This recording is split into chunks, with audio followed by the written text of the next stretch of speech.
Créer un tableau croisé dynamique. Pour pouvoir créer un tableau croisé dynamique, vos données doivent être représentées en liste. Sélectionnez une cellule de votre tableau de données. Cliquez sur l'onglet Insertion, puis dans le groupe Tableau.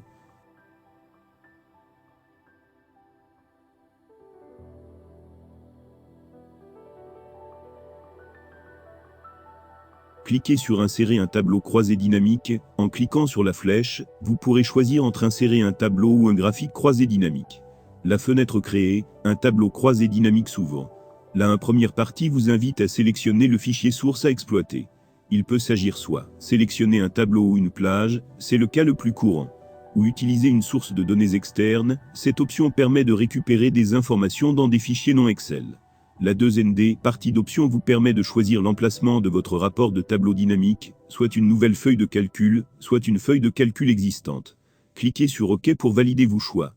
Excel crée une nouvelle feuille à partir de là. Il est possible de procéder ensuite à l'aménagement de vos données en utilisant la partie droite de l'écran, liste des champs disponibles.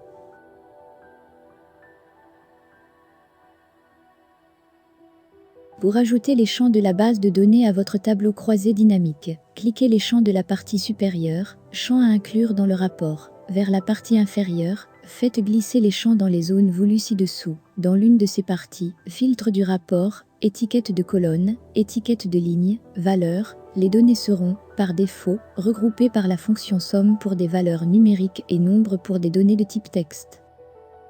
Si la liste des champs n'est pas visible, cliquez dans n'importe quelle cellule du tableau croisé dynamique pour l'afficher. Si vous avez accidentellement fermé ce volet, vous pourrez l'afficher à nouveau. Cliquez en haut à droite de l'écran sur l'onglet Contextuel Outils de tableau croisé dynamique, puis sur l'onglet Options, et sélectionnez Liste des champs. Quel que soit le résultat à obtenir, commencez toujours avec un minimum de colonnes, et rajoutez-en au fur et à mesure.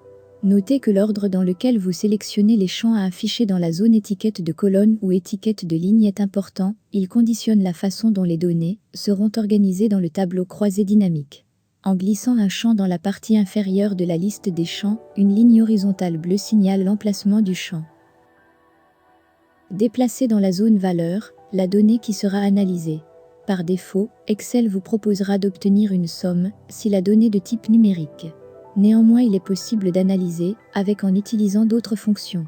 Cliquez sur le champ dans la zone valeur. Choisissez l'option Paramètres des champs de valeur. La fenêtre Paramètres des champs de valeur apparaît.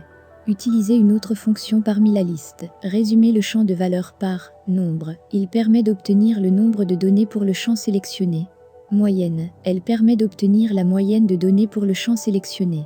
Max et min permettent respectivement d'obtenir la valeur maximum ou minimum. Supprimer un champ. Supprimer un champ dynamique est extrêmement aisé. Positionnez votre curseur sur le champ et tirez-le hors de sa zone. Votre souris prend alors la forme ci-contre. Relâchez votre souris, votre tableau est actualisé. À chaque insertion de champ, Excel doit recalculer tout le tableau croisé dynamique. Or, si le nombre des données affichées dans le tableau est important, il se peut que cette mise à jour soit longue. Vous pourrez alors demander à différer la mise à jour de la disposition en cochant la case Différer, la mise à jour de la disposition. Puis Mettre à jour, pour lancer l'actualisation de l'affichage. Données absolues, données relatives. Grâce au tableau croisé dynamique, nul besoin d'élaborer de fastidieuses formules mathématiques pour obtenir des données relatives. Adaptons les valeurs relatives à notre tableau. Cliquez sur le champ dans la zone valeur. Choisissez l'option. Activez l'onglet Afficher les valeurs et sélectionnez l'option % du total général. Refermez la boîte de dialogue en cliquant sur le bouton OK.